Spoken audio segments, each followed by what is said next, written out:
मित्रों, आज का विषय है रावण का वध श्री राम ने नहीं किया और किसी ने किया। सच्चाई जानकर आपके होश उड़ जाएंगे। एक बार माता पार्वती ने भगवान शिव से पूछा, प्रभु मैं ये जानना चाहती हूँ कि रावण का वध श्री राम ने ही किया। तो भगवान शिव कहते हैं, पार्वती रावण के वध की मैं तुम्हें पूरी कहानी सुनाता हूँ, ध्यान से सुनो, फिर तुम्हें अपने आप मालूम पड़ जाएगा कि रावण का वध कैसे हुआ।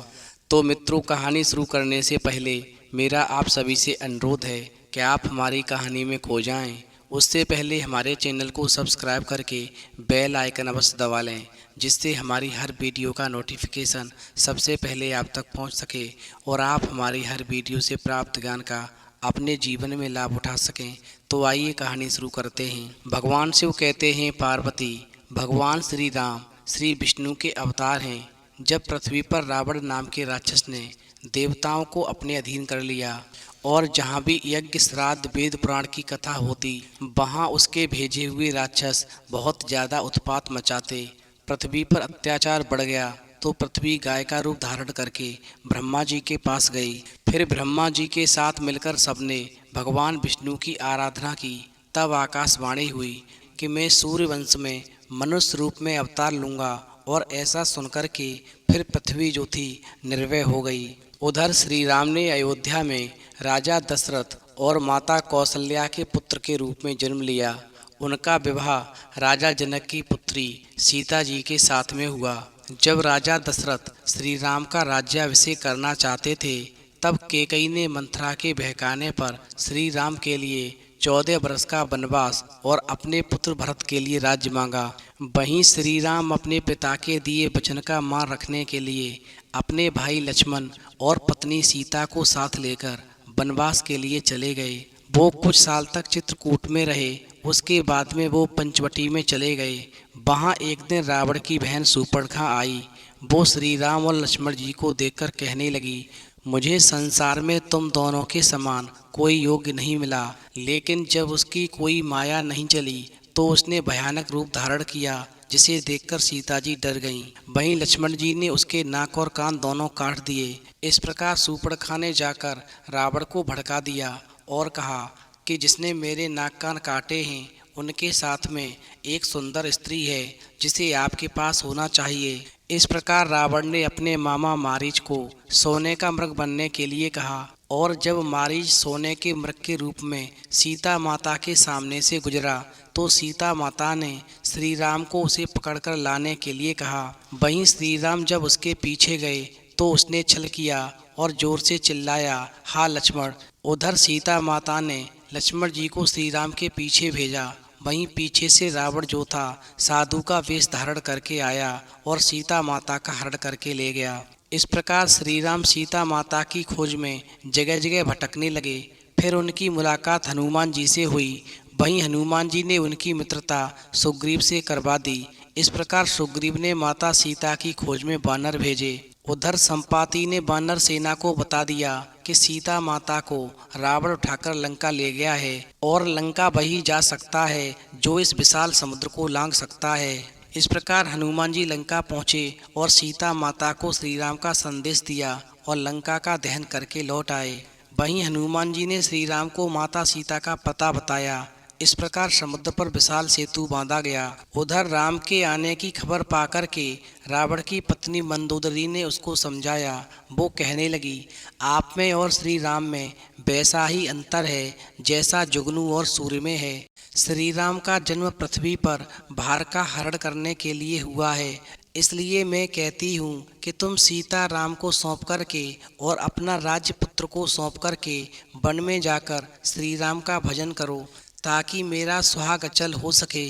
वहीं रावण को लगता है कि मंदोदरी भय के कारण ऐसा कह रही है, और फिर रावण मंदोदरी को समझाते हुए कहता है कि उसने अपनी शक्ति के बल पर देवता दानव वरुण कुबेर यमराज आदि दिक्पालों और जहाँ तक काल को भी जीत रखा है। इस प्रकार रावण की अहंकारी भरी बातें सुनकर मंदोदरी समझ गई कि उसका पति कालवश होने के कारण ही ऐसा कह रहा है। उधर श्री राम अंगद को दूत बनाकर लंका भेजते हैं। अंगद रावण को समझाते हैं कि वो सीता माता श्री राम को सौंप करके श्री राम की शरण में चला जाए। वहीं अंगद की बात को सुनकर के रावण भड़क जाता है। उधर अंगद जो था रावण की सभा में अपना पैर रोप देता है और कहता है, यदि तू मेरा पैर हटा दे तो श्री राम लौट जाएंगे कि मैं सीता जी से हार गया। वहीं रावण ने अपने वीरों से कहा कि इस बंदर को पृथ्वी पर पछाड़ दो। तो मेघनाथ और शक्तिशाली योद्धाओं ने अंगद का पैर हटाने का प्रयास किया, लेकिन कोई भी उनका पैर नहीं उठा पाया।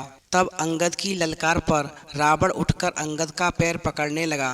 उधर अंगद ने कहा, मेरे पैरों को पकड़ने से तू संकट से नहीं उबर सकता, इसलिए जाकर श्री राम के चरणों को पकड़ ले। और फिर इतना सुनते ही रावण सकचाकर लौट गया और उसकी सारी लक्ष्मी जाती रही। वहीं अंगद इस तरह रावण को समझाकर वापस लौट आए। उधर शत्रु की सूचना प्राप्त कर श्री राम ने मंत्रियों को बुलाया और युद्ध की रणनीति तय की। वहीं युद्ध भूमि में लक्ष्मण जी और मेघनाथ में भयंकर युद्ध हुआ। जब मेघनाथ को लगा कि उसके प्राण संकट में हैं, तो उसने लक्ष्मण पर वीर घातिन शक्ति चलाई, जिससे लक्ष्मण जी मूर्छित हो गए। और फिर हनुमान जी संजीवनी बूटी लेकर आए और लक्ष्मण के प्राण बचाए। वहीं लक्ष्मण के ठीक होने का समाचार सुनकर रावण ने अपने भाई कुंभकर्ण को जगाया और उसे बताया कि वो कैसे सीता जी को हर लाया है और वानरों ने राक्षसों के कितने योद्धा मार डाले हैं। वहीं कुंभकर्ण रावण की बात सुनकर कहने लगा कि तू जग जननी जगदम्बा को हर लाया, अब तू अपना कल्याण चाहता है।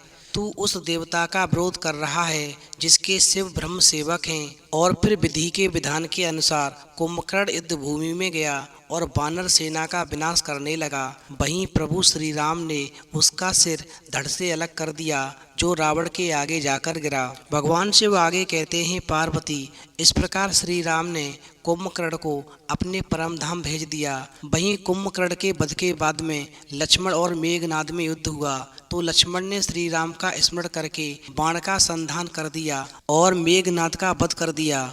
वहीं पुत्र के मरण की खबर सुनकर के रावण मूर्छित हो गया। उधर मंदोदरी छाती पीटकर विलाप करने लगी। और इस प्रकार मेघनाथ की मृत्यु के बाद में रावण युद्ध भूमि में आया। वहीं इंद्रदेव ने श्री राम को बिना रथ के युद्ध करते देख करके अपना रथ भेजा। वहीं राम ने रावण की 20 भुजाओं और 10 सिरों पर एक साथ बाण चला दिया। इस प्रकार रावण की 20 भुजाएं और 10 शीश कट करके पृथ्वी पर गिर पड़े, लेकिन सिर और हाथ कटते ही नए हो जाते थे। अब तो आकाश में उसके सिर और भुजाएं फैल गईं।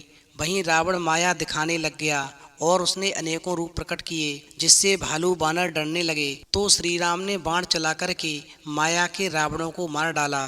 और फिर उसी रात्रि त्रेता ने सीता माता को रावण के सिर और भुजाओं के बढ़ने की बात सुनाई। तो सीता जी ने त्रेता से पूछा कि वो दुष्ट कैसे मरेगा। तो त्रेता ने कहा कि हृदय में बाण लगते ही रावण मर जाएगा।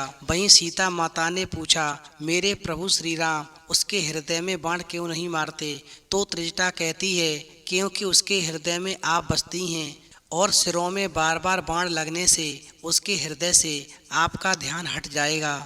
वहीं अगले दिन रावण रणभूमि में पुनः माया दिखाने लगा। तो विभीषण ने श्री राम से कहा, इसके नाभि कुंड में अमृत वास करता है, जिसके कारण ये जीवित है। फिर तो भगवान श्री राम ने इतना सुनते ही बाण छोड़े और रावण को अपने परमधाम भेज दिया। इस तरह श्री राम ने उस अहंकारी रावण पर विजय प्राप्त की। भगवान शिव कहते हैं, पार्वती, अब तुम ठीक से समझ गई होगी कि रावण का वध राम ने नहीं किया। तो पार्वती कहती हैं, हाँ प्रभु, मेरी समझ में आ गया। रावण का वध राम ने नहीं किया, रावण का वध तो उसके अहंकार ने किया है। यदि वो राम की शरण में चला जाता तो शायद उसका वध नहीं होता। तो मित्रों, रावण का वध राम ने नहीं किया, रावण का वध तो उसके अहंकार ने किया है। यदि ये रोचक जानकारी आपको अच्छी लगी हो तो प्लीज़ आप हमारे चैनल को सब्सक्राइब करें और भगवान शिव और पार्वती के लिए एक लाइक करना न भूलें और कभी भी अहंकार ना करें, क्योंकि अहंकार काल का भोजन है।